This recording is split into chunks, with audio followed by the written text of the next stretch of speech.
এই যতজন নামাজ পড়ে না সবার এখন বুঝে আসবে না এই হাদিস।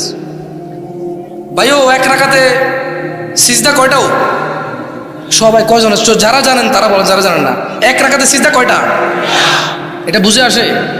হ্যাঁ, নামাজ না পড়লেও আল্লাহ নবী সাল্লাল্লাহু আলাইহি ওয়াসাল্লাম ফামান তারাকাহা ফাকাদে আশরাকা, যে ছেড়ে দিল পরিপূর্ণ নামাজ সে শিরিক করলো। এটা বুঝে আসে না, ঠিক না? কারণ এটা না, আমি তাহলে মুশরিক হয়ে যাব। এই হাদিস বুঝে তো আমি মুশরিক হয়ে যাব। এটা কি হাত? এটাতে খাওয়া কি কি বুঝে আসে? নামাজ ছেড়ে দিলে কুফরি হয়, শিরিক হয়, বুঝে আসে না? কেন? তাহলে তো আমি মুশরিক হয়ে যাবো, কাফের হয়ে যাবো। আমরা সুবিধাবাদী মুসলিম। আমি তো বলি এদেশের মুসলমানদের মহিলাদের ইসলামের একটা অংশ খুব ভালো লাগে। কোনটা জানেন?